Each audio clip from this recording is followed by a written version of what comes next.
दोस्तों, जन्म प्रमाण पत्र आज के समय में एक आवश्यक डॉक्यूमेंट हो गया है। बच्चे का स्कूल में एडमिशन कराना हो, बच्चे का आधार कार्ड बनवाना हो या अन्य बहुत सी सरकारी योजनाएं ऐसी होती है जहां जन्म प्रमाण पत्र अनिवार्य हो गया है। दोस्तों, यह जन्म प्रमाण पत्र एक पोर्टल पर बनता है जिसका नाम CRS पोर्टल है और यह ऑनलाइन फॉर्मेट पर जनरेट किया जाता है। मैं आपको दिखाना चाहूँगा यह जन्म प्रमाण पत्र कैसा दिखता है और इसमें क्या क्या डिटेल होती है। दोस्तों, यह जन्म प्रमाण पत्र का फॉर्मेट है और इसको मैं जूम करके आपको दिखाना चाहूँगा। इसमें बच्चे का नाम, बच्चे का लिंग, बच्चे की जन्म तिथि, बच्चे का स्थान, बच्चे की माता और पिता का नाम और जो बच्चे का एड्रेस होता है परमानेंट वह भी इसमें उल्लिखित होता है और ये बार कोड होता है और यहाँ जो इसको जारी करता है जन्म प्रमाण पत्र को उस अधिकारी के हस्ताक्षर होते हैं। दोस्तों, यह जन्म प्रमाण पत्र कैसे बनता है आज इसके बारे में हम चर्चा करेंगे, लेकिन इससे पहले मैं आपको एक बात बताना चाहूँगा। बच्चे का जो जन्म स्थान होता है उसमें परिवर्तन आता रहता है। कोई बच्चा कहीं जन्म लेता है, कोई बच्चा कहीं जन्म लेता है। और दूसरी चीज़, बच्चे के जन्म को कितना दिन हो गया उसमें भी परिवर्तन लगातार आता रहता है। किसी बच्चे के जन्म को 2 महीने हो गए, किसी बच्चे के जन्म को 2 साल हो गई। तो जैसे जैसे इन 2 चीज़ों में परिवर्तन आता रहता है उसी तरीके से जन्म प्रमाण पत्र बनने की जो प्रक्रिया होती है उसमें भी परिवर्तन आता रहता है। तो जन्म प्रमाण पत्र बनने की प्रक्रियाएं बहुत सी हो जाती है। इस जन्म प्रमाण पत्र बनने के कितने संभव तरीके होते हैं मैं आपको दिखाना चाहूँगा। इस चार्ट के माध्यम से हम देखेंगे कि प्रमाण पत्र बनने की कितनी संभव प्रक्रियाएं हो सकती है।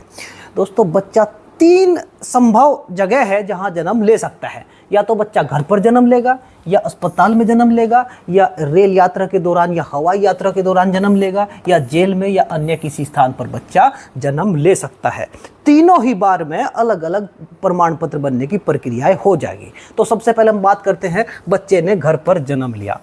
दोस्तों, देखा जाएगा कि बच्चे ने ग्रामीण क्षेत्र में जन्म लिया या शहरी क्षेत्र में। अगर बच्चा ग्रामीण क्षेत्र में जन्म लेता है तो बच्चे के माता पिता को जो गांव के सचिव होते हैं, जिनको वीडियो बोलते हैं, और ब्लॉक स्तर पर जो ग्रामीण क्षेत्र में अधिकारी होते हैं BDO, उनके पास जाना पड़ेगा प्रमाण पत्र बनवाने के लिए। लेकिन अगर बच्चा शहरी क्षेत्र में जन्म लेता है तो जो शहर में अधिकारी होते हैं, जिनको अधिशासी अधिकारी बोलते हैं, नगर पालिका में जो अधिकारी होते हैं, वहाँ आवेदक को प्रमाण पत्र बनवाने के लिए जाना पड़ता है। तो दोनों बार प्रक्रिया अलग अलग हो जाती है। अब ये तो स्थान के आधार पर परिवर्तन था प्रमाण पत्र बनने की प्रक्रिया में। अब देखेंगे जन्म अवधि के आधार पर। दोस्तों, बात करते हैं ग्रामीण क्षेत्र में बच्चे ने जन्म लिया तो यहाँ देखा जाएगा कि अगर बच्चे के जन्म को 21 दिन से अधिक नहीं हुए हैं तो प्रक्रिया उसकी प्रमाण पत्र बनने की अलग हो जाती है। अगर बच्चे के जन्म को 21 दिन से ज़्यादा हो गए लेकिन 1 साल से कम हुए हैं तो यहाँ प्रमाण पत्र बनने की प्रक्रिया अलग हो जाती है, क्योंकि इस बार में एफिडेविट बनवाने पड़ते हैं और SDM साहब के पास जाना पड़ता है।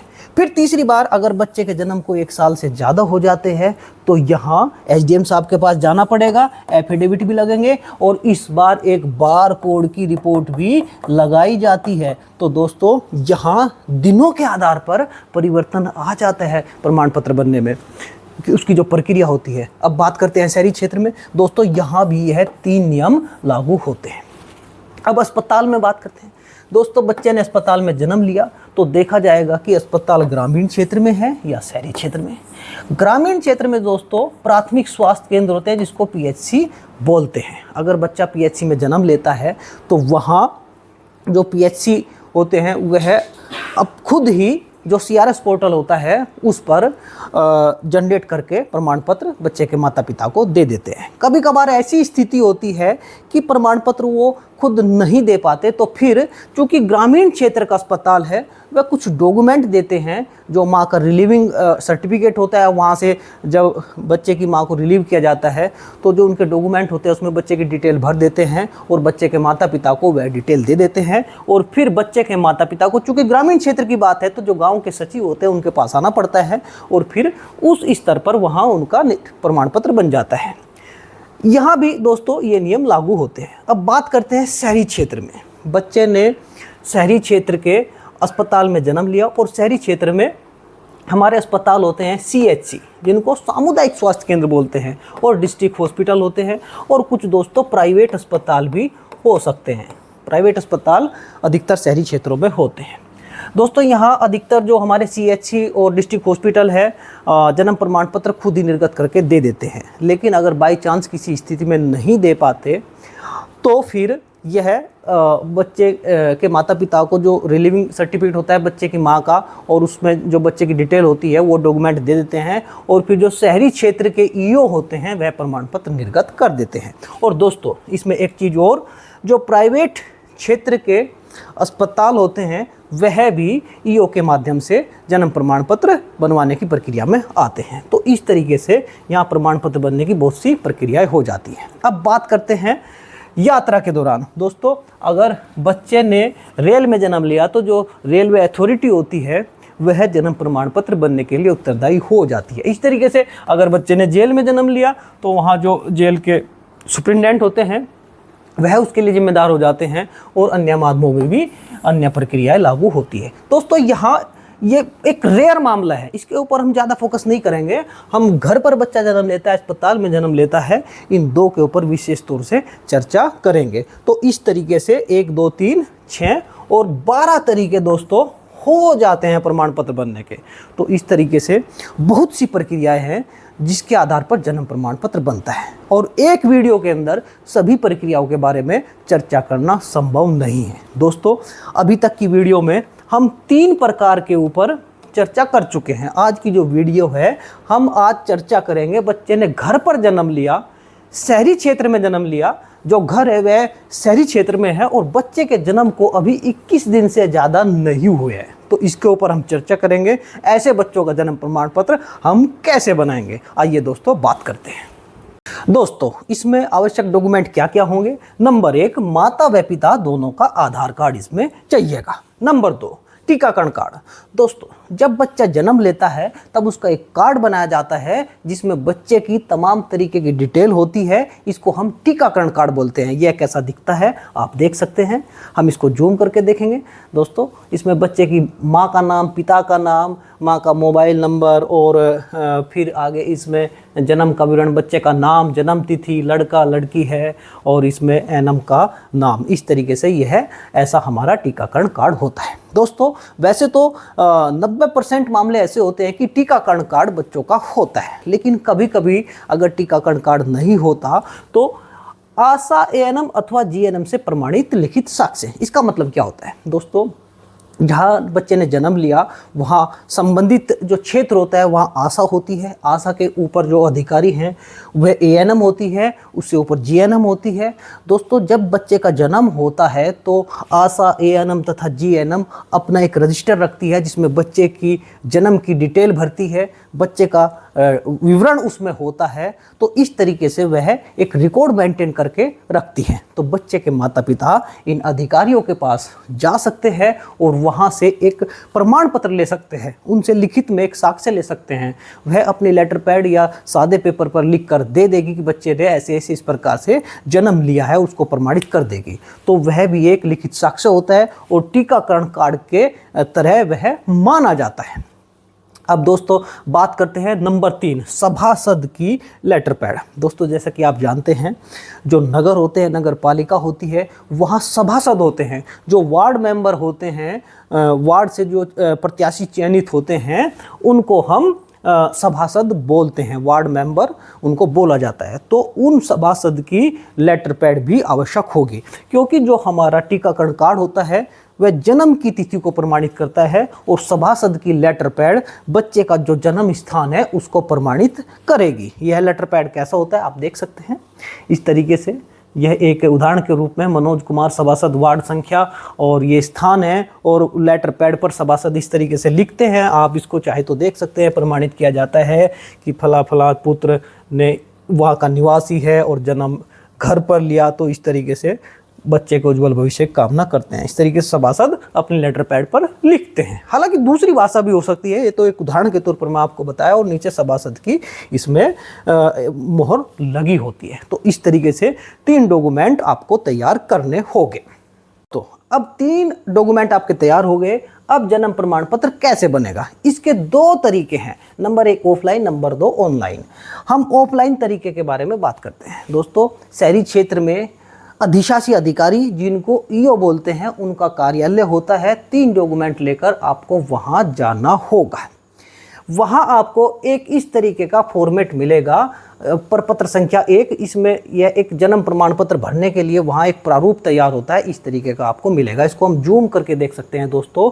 इसमें सभी प्रकार की सूचना आपसे भरवाई जाएगी। आप देख सकते हैं जन्म तिथि, लिंग, नवजात शिशु का नाम अगर बच्चे का अभी निर्धारित न हो तो उसको खाली भी छोड़ सकते हैं। फिर पिता का नाम, माता का नाम, बच्चे के जन्म के समय माता पिता का क्या पता था, गांव, शहर, बच्चे के ज़िले का नाम, राज्य का नाम, हिंदू मुस्लिम, बच्चा कैसा है। तो इस तरीके से दोस्तों इसमें बहुत सारी डिटेल होती है, सामान्य डिटेल होती है, आप उनको भर सकते हैं।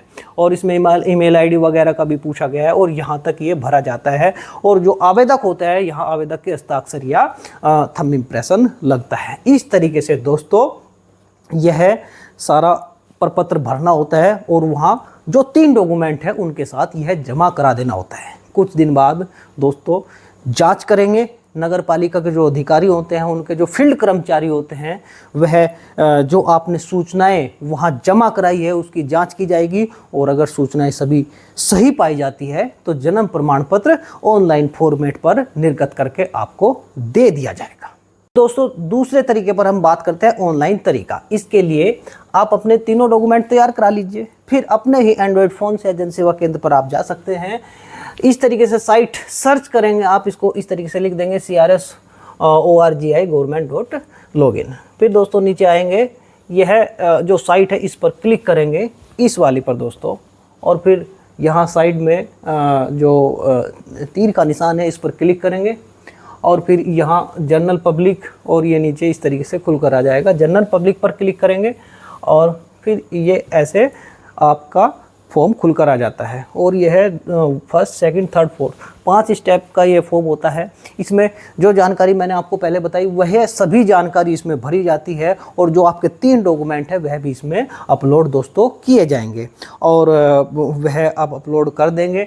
जो ईओ का पोर्टल होता है उस पर यह समझ जानकारी चली जाएगी, आपकी जाँच होगी और फिर प्रमाण पत्र जनरेट कर दिया जाएगा और आप उसको डाउनलोड कर सकते हैं या नगर पालिका से वह जाकर प्राप्त कर सकते हैं। दोस्तों इस तरीके से जन्म प्रमाण पत्र के 2 तरीके थे और आपका जन्म प्रमाण पत्र बन जाएगा। दोस्तों इस प्रकार आपने देख लिया, बच्चे ने घर पर जन्म लिया था, शहरी क्षेत्र में जन्म लिया था और जन्म को 21 दिन से अधिक नहीं हुए थे, तो प्रमाण पत्र किस तरीके से बना। लेकिन यहाँ भी 2 बात हो सकती है। मानकर चलो बच्चे ने स्वयं के घर जन्म लिया था, अब स्वयं का घर न होकर बच्चे ने कहीं अपने नाना के यहाँ, अपने बुआ के यहाँ या किसी रिश्तेदार के यहाँ जन्म ले लिया, तो प्रमाण पत्र कैसे बनेगा। मानकर चलिए बच्चे का स्वयं का घर मेरठ में है, मेरठ जनपद के मेरठ ही सिटी में बच्चे का घर है और बच्चे ने जो जन्म लिया किसी दूसरे जनपद में, मानकर चलिए कानपुर में उसके मामा, नाना या बुआ है और कानपुर शहर में बच्चा जन्म लेता है, तो उसका प्रमाण पत्र कैसे बनेगा। दोस्तों प्रक्रिया तो वही रहेगी, लेकिन जो कानपुर नगर के जो अधिशासी अधिकारी हैं वह उसका बच्चे का प्रमाण पत्र बनाएंगे।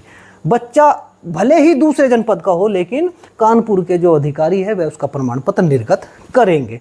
अब मानकर चलिए कानपुर नगर में बच्चा नए जन्म लेकर कानपुर के किसी गांव में जन्म लेता है, गांव में उसके नाना या दादा है और बच्चा मेरठ का रहने वाला है, मेरठ शहर का, तो जो उस गांव के सचिव है, उस ब्लॉक के जो वीडियो हैं, वह बच्चे का प्रमाण पत्र निर्गत करेंगे। यह भी एक विशेष बात थी। तो इस तरीके से बच्चे का जन्म प्रमाण पत्र दोस्तों बन जाता है। इसके अलावा दोस्तों अगर आप अन्य कोई मुझसे चर्चा करना चाहते हैं इसके बारे में, मेरा व्हाट्सअप नंबर है, आप इस पर मैसेज कर सकते हैं और कोई बात मुझसे पूछ सकते हैं।